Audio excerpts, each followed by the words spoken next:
আসসালামু আলাইকুম। আপনারা অনেকেই ইতিমধ্যে আমাকে ইনবক্সে মেসেজ করেছেন যে অ্যাডমিশনের জন্য কোন বইটি নিলে ভালো হবে। তো তাদের জন্য আমি আজকে এই ভিডিওটি তৈরি করেছি। আমি আমার ব্যক্তিগত অভিজ্ঞতা থেকে শেয়ার করব যে অ্যাডমিশনের জন্য কোন বইটি পারফেক্ট হবে। তো প্রথমেই আমরা ইংলিশের জন্য কোন কোন বইগুলো প্রয়োজন সেটা নিয়ে আলোচনা করব। তো ইংলিশের জন্য সবচেয়ে জনপ্রিয় যে বইটি সেটা হচ্ছে মাস্টার্স। আপনারা সবার মুখেই শুনবেন যে মাস্টার্স বইটি অ্যাডমিশনের জন্য ভালো। তো মাস্টার্স বইটি এমডি জাহাঙ্গীর আলম লিখেছেন। আমরা যদি মাস্টার্স বইটি নিয়ে একটু আলোচনা করি তাহলে আমরা দেখতে পারবো যে মাস্টার্স বইটি কতটা অ্যাডমিশন সহায়ক। আমি কিন্তু আমার পার্সোনাল যে অভিজ্ঞতা ইতিমধ্যেই কিন্তু বইগুলো আমি পড়েছি এবং সেই অভিজ্ঞতা থেকেই আমি শেয়ার করব আমার যে আসলেই এই বইটি কতটা উপযুক্ত। এখানে বিভিন্ন দেখুন সূচিপত্র দিয়েছে, আপনারা কিন্তু সংগ্রহে রাখতে পারেন। বিভিন্ন সবগুলো আইটেমেই কিন্তু এখানে দেওয়া আছে এবং এখানে আপনারা প্রচুর প্র্যাকটিস পেয়ে যাবেন বিগত সালগুলোর। দেখুন বিগত শুধু যে অ্যাডমিশনে যেগুলো এসেছিল সেগুলো নয়, বিগত বছরে আসা চাকরির পরীক্ষায় সেগুলোও কিন্তু আপনারা পেয়ে যাবেন। এবং পাশাপাশি যাদের টপিকগুলো নিয়ে সমস্যা রয়েছে যেমন ভার্ব সম্পর্কে কিন্তু এখানে দিয়েছে, প্রিন্সিপাল ভার্ব, অক্সিলারি ভার্ব, অর্থাৎ যাদের ইংলিশে সমস্যা রয়েছে তারা কিন্তু এখান থেকে যে সমস্যাগুলো রয়েছে তারা কিন্তু কভার করে নিতে পারবেন এই বইটি দ্বারা। তো আপনারা চাইলে এই বইটি সংগ্রহে রাখতে পারেন। অ্যাডমিশনের জন্য এই বইটি কিন্তু খুবই সহায়ক, আমি আমার পার্সোনাল অভিজ্ঞতা থেকে বলতেছি। তো এই মাস্টার্স বইটি তারাই নিতে পারেন যারা একটি অ্যাডভান্স লেভেলের স্টুডেন্ট। তাদেরকে আমি সাজেস্ট করব যে আপনারা এই মাস্টার্স বইটি সংগ্রহে রাখুন। আর যাদের ইংলিশে একটু বেসিকে সমস্যা রয়েছে তাদেরকে আমি বলবো যে আপনারা এই নিট বইটি সংগ্রহে রাখতে পারেন, কারণ এই নিট বইটি যেভাবে আপনার তৈরি করা হয়েছে তাতে কিন্তু বেসিক থেকে অ্যাডভান্স লেভেলের স্টুডেন্টরা কিন্তু খুব সহজেই এই বইটি কাভার করে ফেলতে পারবে। খুব সহজেই যাদের বেসিকে সমস্যা রয়েছে তাদের জন্য এই বইটি সহায়ক হবে।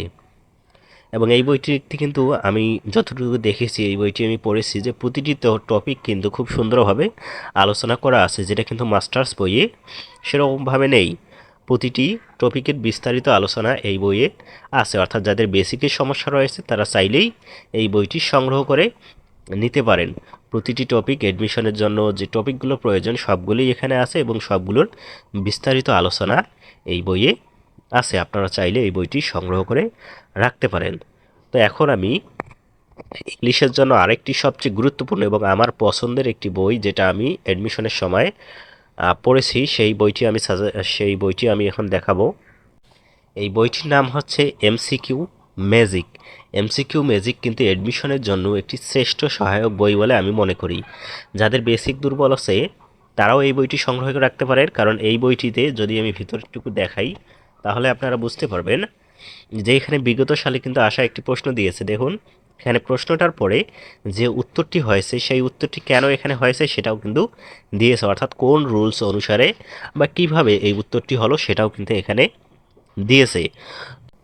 আমরা কিন্তু ইংলিশের টপিকগুলো যেভাবে পড়ি যে প্রথমে আমরা রুলসগুলো একাধারে মুখস্থ করি এবং তারপর আমরা প্র্যাকটিসে এসে প্র্যাকটিস করি, যার কারণে আমরা দেখি যে অনেক সময় আমাদের রুলগুলো মাথায় থাকে না বা কেন এই উত্তরটা হলো সেটাও আমরা বুঝতে পারি না। সেক্ষেত্রে এমসিকিউ ম্যাজিকটা বেস্ট সলিউশন হতে পারে, কারণ আপনারা দেখতেছেন যে এখানে কিন্তু কোন রুলসটা হয়েছে সেটা এখানে প্রতিটাতে দেওয়া আছে। তো আপনারা চাইলে এই বইটি নিতে পারেন। আমি সবচেয়ে বেশি সাজেস্ট করব এই বইটি নেওয়ার জন্য, কারণ যাদের বেসিক দুর্বল আছে তারা তো এই বইটি নিয়ে উপকৃত হবে, যারা অ্যাডভান্স লেভেলের স্টুডেন্ট তাদেরও শুধু একবার চোখ বুলালেই কিন্তু হয়ে যাবে। এবং এখানে প্রচুর প্র্যাকটিস রয়েছে, আপনারা চাইলে এগুলো নিতে পারেন। এবং এখানে যে প্রশ্নগুলো রয়েছে সেগুলো কিন্তু সবগুলো পরীক্ষায় আসার মতো, অর্থাৎ গুরুত্বপূর্ণ প্রশ্নগুলোই এখানে দিয়েছেন রফিক স্যার যিনি এই বইটি লিখেছেন। তো আপনারা চাইলে এই বইটি নিতে পারেন। আমি ইতিমধ্যেই যে তিনটি বই দেখালাম আপনারা চাইলে তিনটি বই নিতে পারেন।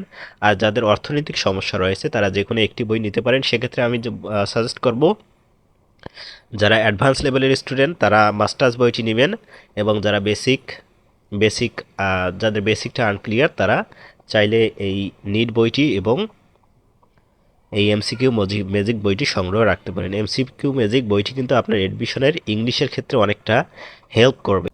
তো এখন আমরা দেখব যে আমরা জিকে বা সাধারণ জ্ঞানের জন্য কোন বইটি পড়তে পারি। তো সাধারণ জ্ঞানের জন্য চাকরির ক্ষেত্রে কিন্তু সবচেয়ে বেশি জনপ্রিয় বই হচ্ছে MP3-র বইগুলো। আপনারা চাইলে এই MP3-র বইগুলো, এটির দুইটা খণ্ড রয়েছে, একটা হচ্ছে বাংলাদেশ এবং আরেকটা হচ্ছে আন্তর্জাতিক, সেটাও আমি দেখাচ্ছি।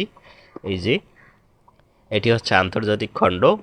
তো এই বইটিতে কিন্তু বিস্তারিত সাধারণ জ্ঞান দিয়েছে, অর্থাৎ যারা চাকরির জন্য পড়ে তাদের জন্য এই বইটি কিন্তু বেস্ট হবে। অর্থাৎ যারা অনেক বিস্তারিতভাবে জানতে চান তারা এই বইটি নিতে পারেন। অনেক বিস্তারিতভাবে প্রতিটা টপিক এখানে আলোচনা করা হয়েছে এবং আন্তর্জাতিক বিষয়গুলো আলোচনা করা হয়েছে।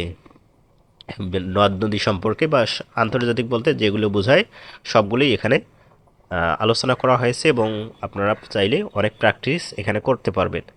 আর এডমিশনের জন্য যারা শুধুমাত্র এডমিশনের জন্যই পড়বেন, অত বিস্তারিত এই মুহূর্তে জানতে চাচ্ছেন না, তাদের জন্য আমি সাজেস্ট করব মিহিরস জিকে, কারণ এই বইটি শুধু এডমিশনের জন্যই তৈরি করা হয়েছে।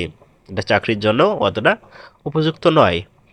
এরপর আরেকটি নতুন রাইটারের বই আমার কাছে আছে, আমি বইটি পড়েছি। আপনারা চাইলে এই বইটি একটু দেখতে পারেন, দেখে নিতে পারেন। জিকে বুস্টার, এটা ইংলিশ মজায় যিনি ক্লাস 10 AB রাজু, তার লেখা এই বইটিও অনেক ভালোভাবে তৈরি করা হয়েছে। এখানে বিস্তারিত রয়েছে, প্রতিটা আইটেম খুব সুন্দরভাবে সাবলীলভাবে বিস্তারিতভাবে আলোচনা করা হয়েছে। তো এরপর তো বাংলার জন্য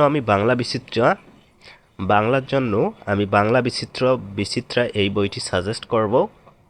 আপনারা চাইলে এই বইটি পড়বেন এবং সাথে যে 9-10-এর যে বাংলা বইটি রয়েছে সেটাও আপনারা পড়তে পারবেন। আশা করি বাংলা এমন একটি বই, এটা যে কোনো বই নিলেই কিন্তু হয়ে যাবে বাংলা। এবং এই বইটিতে আপনারা দেখতে পাচ্ছেন অনেকগুলো বাংলা প্রথম পত্র এবং দ্বিতীয় পত্র সবগুলোই রয়েছে এবং অনেকগুলো প্রশ্ন এবং আসার মতো প্রশ্ন, বিভিন্ন টেকনিকও রয়েছে। বিভিন্ন কবি যে সালগুলো মনে রাখার বা কবির যে উপন্যাস, গল্প, এগুলো মনে রাখার বিভিন্ন টেকনিকও আমি দিয়েছি, কয়েকটি দেখেছি। যেমন এখানে কাজী নজরুল ইসলাম, দেখুন এই যে ছন্দে ছন্দে কাজী নজরুল ইসলামের রচনাসমূহ। তো এখানে কিন্তু একটি ছন্দ দিয়েছে যাতে আমরা খুব সুন্দরভাবে এই রচনাসমূহগুলো মনে রাখতে পারি। তো বাংলা বিচিত্রা অথবা অবিচিত্রী বইটিও কিন্তু ভালো, আপনারা চাইলে এই বইটি বাংলা বই হিসেবে রাখতে পারবেন। তো আমি কিন্তু আমার পার্সোনাল অভিজ্ঞতাটা আপনাদের কাছে শেয়ার করলাম। আপনাদের যদি মনে হয় এই বইগুলো নেওয়া দরকার, আপনারা অবশ্যই লাইব্রেরিতে যাবেন, গিয়ে দেখবেন, দেখার পর যদি আপনাদের ভালো লাগে তাহলেই নেবেন। এবং আমি শুধু জাস্ট আমার যে পার্সোনাল অভিজ্ঞতাটা রয়েছে সেটা শেয়ার করলাম। ধন্যবাদ।